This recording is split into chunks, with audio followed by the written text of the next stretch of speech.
sou o Pedro. Alguns me conhecem por ser um conselheiro da França, outros me conhecem por ser um representante da ICL, mas eu sou o Pedro que trabalha com eucalipto, tá bom?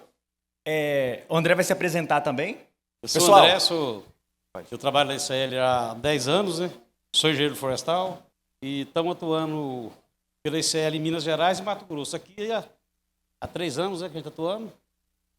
E o tema que nós vamos falar é sobre talhadia. não existem diretrizes sobre como conduzir uma floresta. Então, todas as sugestões de manejo que a gente apresentar, elas vão ser baseadas em dados. E para poder até motivar todo mundo, eu e André, lá em Minas Gerais, onde tem florestas há muitos anos, a gente tem vivência em áreas de eucalipto bem produtivas em terceira e até quarta rotação. Ou seja, é possível produzir com mais rentabilidade eucalipto, não olhando só para esses 6 anos ou 12 anos que a gente até conversou mais cedo, tá bom? André, sempre que preciso, pode interromper e participar. Então vamos lá. Eu coloquei ali por que conduzir a brotação do eucalipto, mas poderia ser até o contrário. Por que não conduzir a brotação do eucalipto?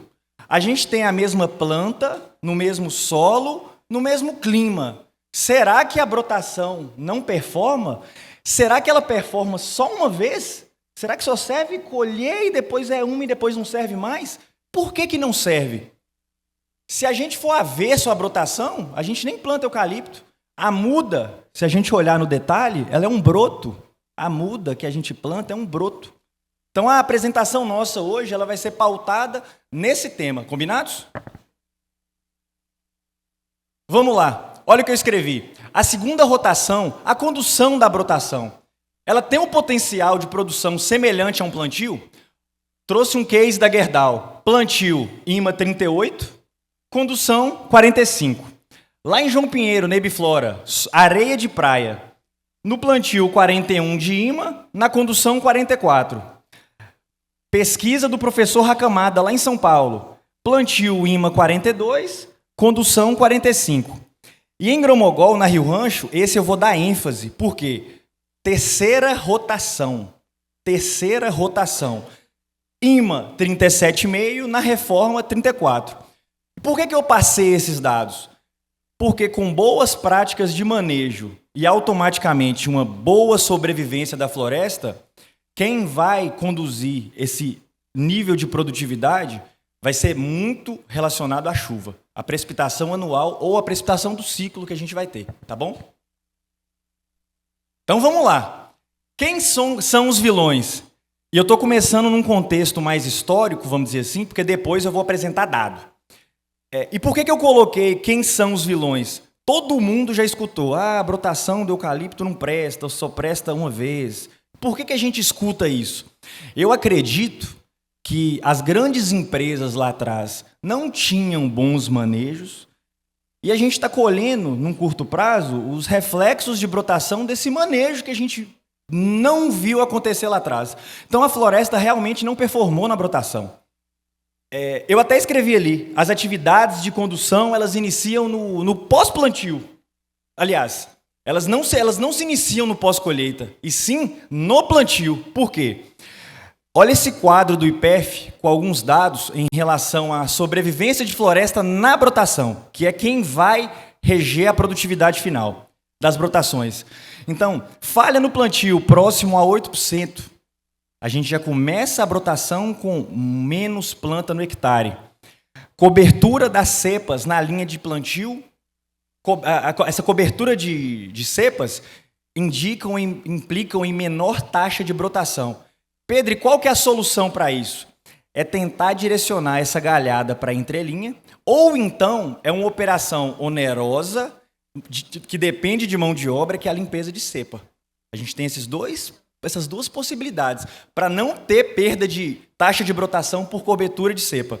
Ataque de formiga cortadeira, a gente não vai nem comentar sobre, ela é problema, não é para brotação, é para o sistema florestal como um todo. E retirada tardia de madeira do talhão. E nesse caso, a gente tem o pior cenário, que é reboleiras de falha. E nesse momento, a gente vai ter quase que uma menor área útil do talhão, por falha de não ter rebrotamento de floresta. Então vamos conversando. Por que conduzir? Eu falei quem são os vilões, e quando eu falei quem são os vilões, eu nem comentei sobre não termos, né, André, uma boa correção de solo, ou não ter uma fertilização correta, ou não fazer a desbrota, ou que essa desbrota seja feita no momento certo. Eu não falei sobre isso ainda. Mas por que conduzir? Tem uma balança de talhadia, tem uma balança de plantio. Quem é o nosso problema de hoje? É máquina, é mão de obra?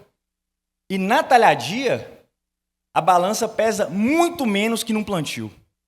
No plantio, a gente tem uma infinidade de operações, uma infinidade de demanda de pessoas com mão de obra. A gente tem um consumo muito maior de insumos. Ou seja, não vale a pena conduzir brotação? Será que não vale a pena a gente fazer algum esforço a mais?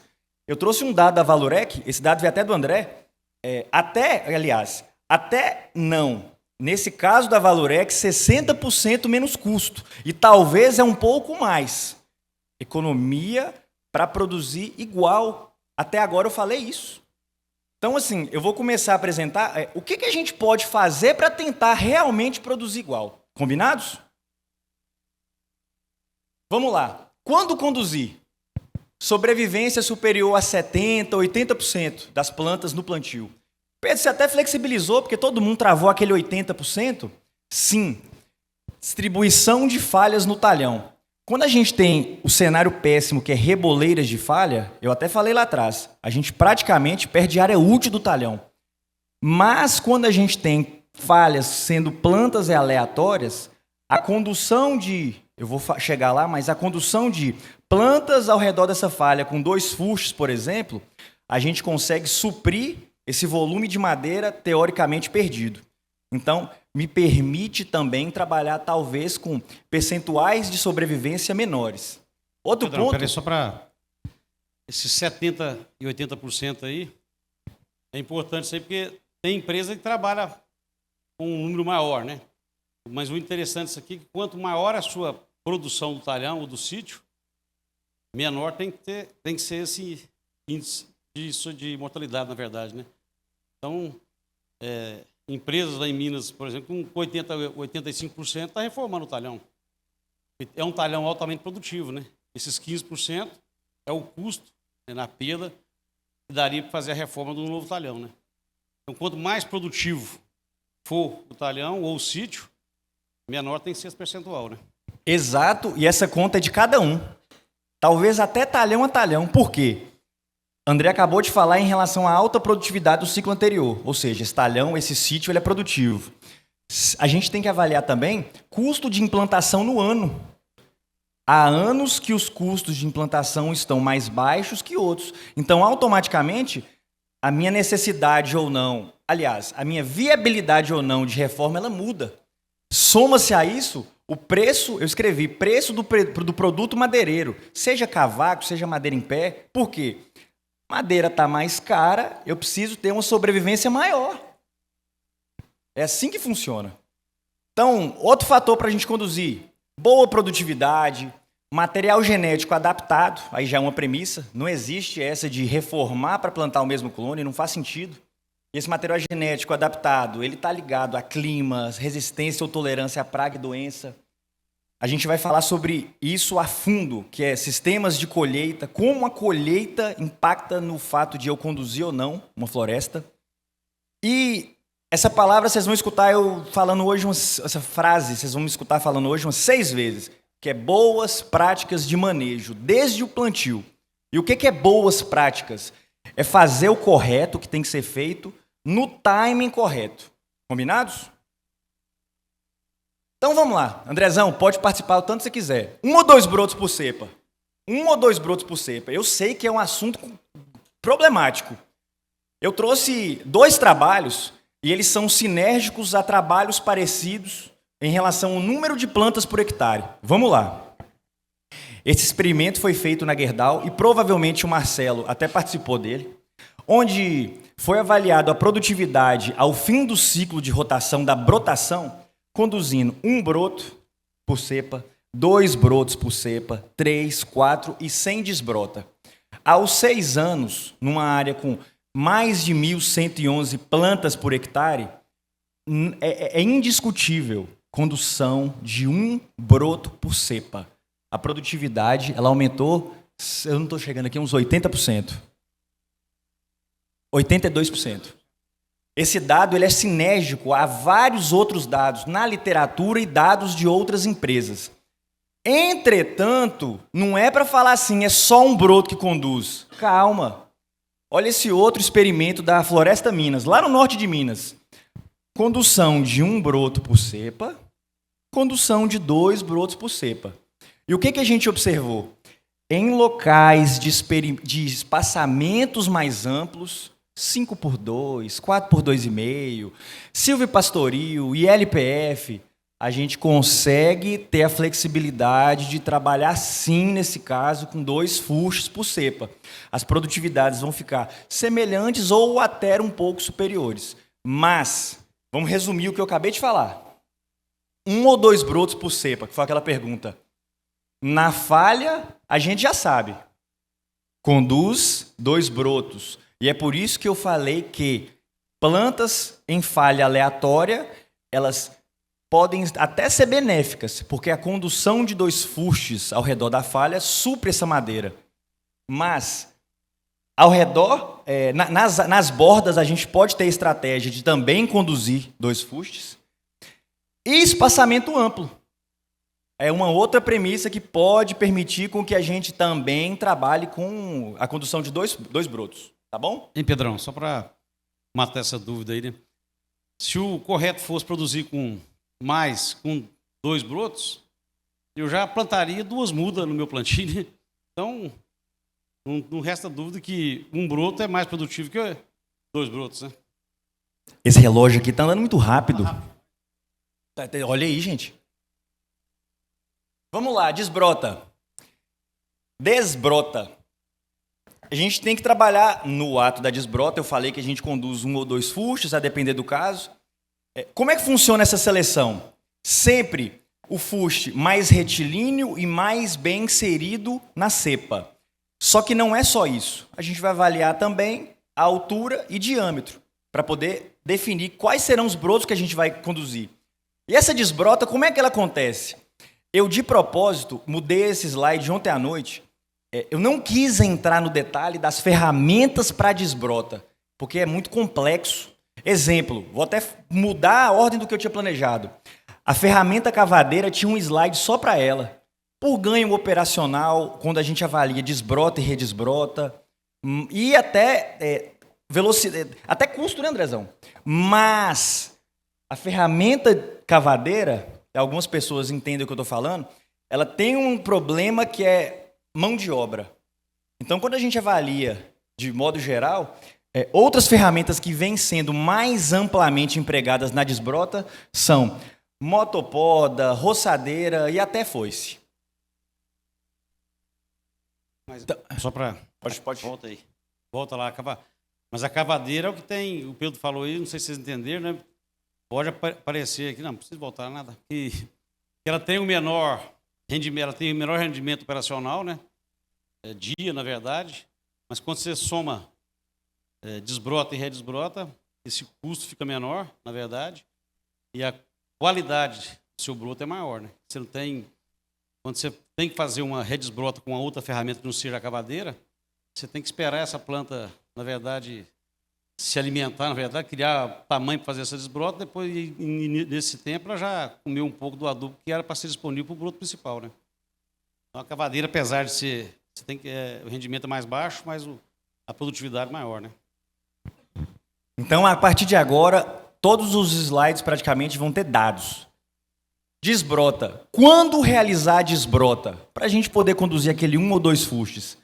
Eu trouxe aqui um trabalho da Senibra, onde eles avaliaram aos 4 anos a produtividade do talhão, onde a desbrota foi realizada com 50 centímetros, onde a desbrota foi realizada com 1,5 metro, onde a desbrota foi realizada com 3,5 metros, e onde a desbrota foi realizada aos 5 metros. E o que a Senibra observou? Observou que a desbrota, quando realizada próxima de 1,5 metro, ela entrega mais produtividade para a floresta. Então, a partir de agora, eu já não vou escrever mais desbrota. a gente vai falar de desbrota precoce. E a gente vai parar também de falar assim, eu desbroto aos 6 meses, aos 8 meses. Agora a gente, né, Andrezão? Eu desbroto minha floresta em tal altura. Por que eu estou repetindo isso? Eu trouxe mais 2 dados, um deles da Veracel, e a gente observa o mesmo cenário. IMA, ao fim do ciclo de rotação, quando a desbrota foi realizada a 1 metro, produziu mais que posteriormente realizada essa desbrota. E sinérgico, esse trabalho da Gerdau mostra a mesma coisa. Quando a desbrota foi realizada precoce, a floresta produz mais. E eu até escrevi ali embaixo, flexibilizando um pouco essa desbrota. Em alguns períodos de vento forte ou período de chuva, a gente pode postergar um pouco essa desbrota para 2 metros, até 2,5 metros no máximo, pensando em não ter perda de planta por tombamento. Mas o conceito que deve estar na cabeça de todo mundo é desbrota precoce. Não é mais meses, é altura, tá bom? Andrezão, você quer comentar alguma coisa?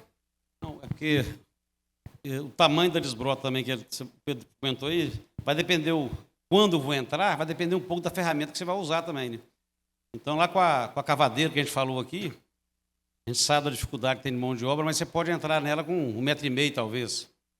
E já com a motopoda, você tem que entrar com ela com 2 metros. É impossível você fazer isso com 1 metro, 1,5 metro, né, que a gente está falando. Então, vai depender um pouco da ferramenta que você vai usar também, né? Mas o fato é que quanto mais precoce, né, você fizer a sua desbrota, maior vai ser seu volume, né? Beleza. Então vamos lá, outro ponto. Fertilizar ou não a talhadia, a brotação. Outro trabalho da Gerdau. Não fertilizou, fertilizou. Por que produziu mais? Naturalmente, da onde a planta consegue nutriente para poder atingir a máxima produtividade? Do solo. Se o solo não entrega, eu preciso fertilizar. Por que ficou claro essa resposta? Fertilizar, a brotação é necessário, é importante, faz a floresta performar. E este é um dos fatores culpados de todo mundo avaliar e julgar que a brotação não produz. Mas eu quero chamar a atenção, aproveitar esse slide para outra informação.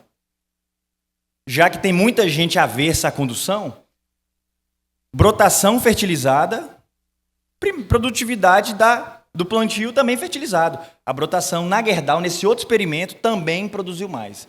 Então, brotação produz. E como que fertiliza a brotação? Olha o nexo econômico de falar de adubar uma brotação. Eu peguei aqui os componentes da planta, folha, galho, raiz, e o que tem de nutriente neles. O que eles guardaram de nutriente? Eu sou conservador demais. Eu só vou considerar que o que está na folha e o que está na raiz são da brotação. O restante vai corrigir o solo, vai melhorar o meu sistema. E se eu considerar o que está na folha, que rapidamente se decompõe, e o que está na raiz, que já está no sistema da planta, a gente consegue, em relação ao plantio, reduzir cerca de 60% da demanda de fósforo, porque já está no sistema, e a gente consegue reduzir cerca de 17% de potássio. Ué, Pedro, mas por que você não colocou nitrogênio? Nitrogênio vai ter uns 30% no sistema, mas mais que isso, a matéria orgânica da brotação é bem superior à matéria orgânica do plantio. Então, a demanda de nitrogênio da brotação, quando a gente avaliar solo e CUB e produtividade, já vai ser bem menor do que a gente estava acostumado. Ou seja, tem nexo econômico conduzir brotação? Aí eu falei que não ia ser comercial, mas eu quero ser um pouco, né? Será que eles entenderam? Volta aquele slide lá, né?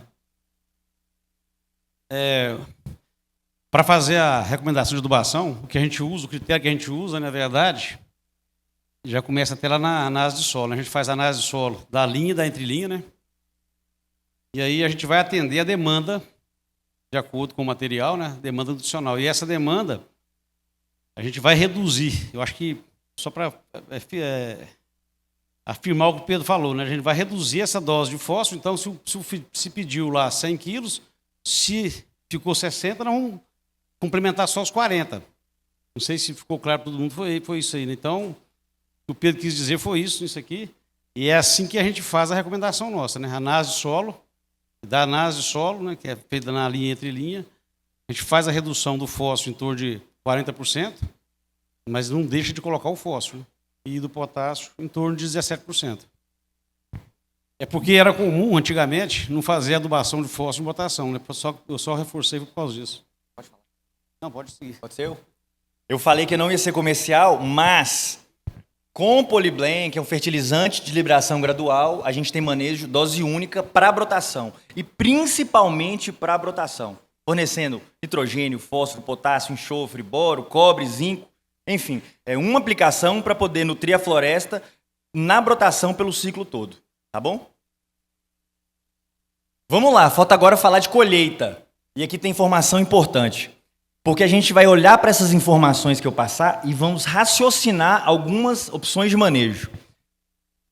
Azul claro, areia. E eu estou quase falando só da areia aqui, tá bom? Já que a gente está no Mato Grosso. O professor Stapp, que Pedro Franço falou dele umas 500 vezes hoje de manhã, ele fez um experimento onde ele avaliou a produtividade, a taxa de brotação, em função da altura do corte. Então foi feito o corte aos 3 centímetros, aos 6, aos 11, aos 15 centímetros. Vocês estão entendendo? Na colheita do eucalipto eu avaliei. Interfere em taxa de brotação? Porque a taxa de brotação interfere em produtividade. Se a gente olhar para a areia, quase que obrigatoriamente, a gente vai ter que trabalhar com alturas de corte maiores. 10, 11, 15 centímetros. Por quê? A fermentação da matéria orgânica, a quantidade de resíduo, faz com que a taxa de brotação seja menor. Mata broto. Na argila, o cenário é um pouco diferente. A gente já pode trabalhar com alturas de corte menor. Por que eu falei que a gente tinha que raciocinar?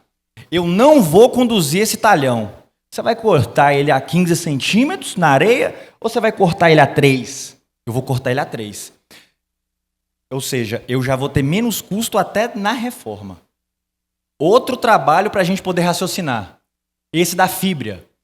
Em relação à época de colheita, colheu em janeiro, colheu em fevereiro, em março, dezembro. E taxa de brotação, sobrevivência. O que ficou claro? Nos períodos secos de baixa umidade, a taxa de sobrevivência da brotação ela é bem menor. Tá, isso aí não precisa discutir. Mas o que a gente tem que pensar fora da casinha? Se eu sei que eu vou conduzir um talhão produtivo, eu vou deixar para colher ele em julho, em agosto? Se for possível, ou antecipa ou posterga. E a retórica é verdadeira. Se eu sei que eu não vou conduzir, eu vou fazer questão de colher ele no período seco. Então essas informações servem para, não a gente ver o óbvio, mas para a gente tentar raciocinar ações que nos minimizam custo. Mais dado. E esse assunto, a gente é mais engessado nele, porque em relação à colheita, a gente não consegue fazer muita coisa. Vamos lá. Produtividade IMA quando se colheu uma brotação, um plantio com feller, quando se colheu com motosserra, manual, semi-mecanizado e quando usou harvester. Com o feller, se a gente olhar para o quadro do lado, a gente vê que a taxa de sobrevivência dele cai muito e por isso a produtividade é menor que os outros métodos de colheita. Como a gente não consegue, nós não conseguimos, talvez, fugir do feller, é pensar em trabalhar com boa manutenção dos discos, boa manutenção da máquina, para que a gente, abre aspas, masque menos a madeira na colheita e não acabe com a cepa para a brotação poder vir. Mato competição. Pessoal, meu último slide, tá bom? Mato competição. Semelhante ao que acontece no plantio, esse trabalho aqui é da fibra, tem o tratamento 1, brotação de eucalipto, sempre no limpo. Tratamento 2, a linha da brotação no limpo. Tratamento 3, eu tenho até que lembrar, fez um coroamento, só um coroamento na projeção da copa no limpo. E tratamento 4, A brotação foi conduzida no sujo. Se a gente comparar não ter trato com mato competição em relação a pelo menos a linha da brotação limpa, a gente está falando de 42% de produtividade. Então, mato competição é problema para a brotação também. E se eu for até recapitular o que eu disse, a gente conversou lá atrás que é possível conduzir, que a gente vai avaliar o nosso sistema para saber se é 1 ou 2 fustes. Falamos das ferramentas de desbrota, o quando realizar a desbrota e como a gente pode fertilizar a brotação. Agora, a gente voltou um pouco no tempo para conversar sobre e a colheita. Como é que é essa colheita? Eu vou colher o fuste mais raso, eu vou deixar ele ficar numa certa altura? Vai depender do nosso talhão, vai depender do nosso objetivo, se vai reformar ou não.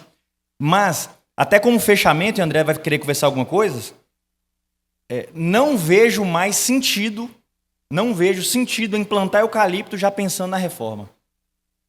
As empresas gigantescas de 70, de 100 mil hectares por ano de plantio, talvez elas tenham uma dificuldade de realizar desbrota e mecanizar. Então, hoje a gente pode flexibilizar, já que não tem nenhuma tecnologia ainda para poder fazer isso de forma automatizada. Mas, para quem trabalha com 10 mil hectares, com 5 mil, com 1.000, eu vejo, a palavra é muita rentabilidade em conduzir brotação. Tá bom? Eu falei que era o último porque era o último mesmo. Agora é só para a gente entender o que são boas práticas de manejo. Esse boas práticas de manejo, olha um dado da Valorec. Se a gente for cuidando da brotação, a produtividade da brotação aumenta. Olha o dado do IPEF. Se a gente for cuidando da produtividade do manejo, a gente vai produzir mais. É possível. O que eu falei não foi uma ladainha. Comercialmente, até, né, Andrezão? A gente abriu mão de contar sobre um produto que hoje é o maior market share no setor florestal no Brasil, que é o uso de polyblend ou diffusion nos plantios de eucalipto. Então, tomara que nosso objetivo de passar algum conhecimento tenha sido válido.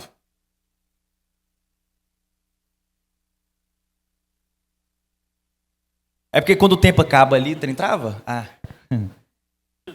Pedro França, eu descobri o que fizeram com você, só. Acabou o seu tempo, eles travam.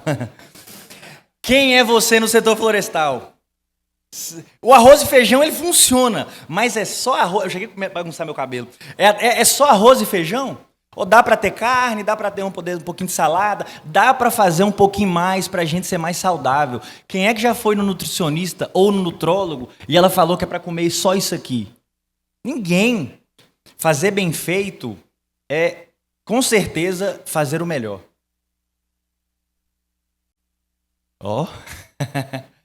Muito obrigado, pessoal.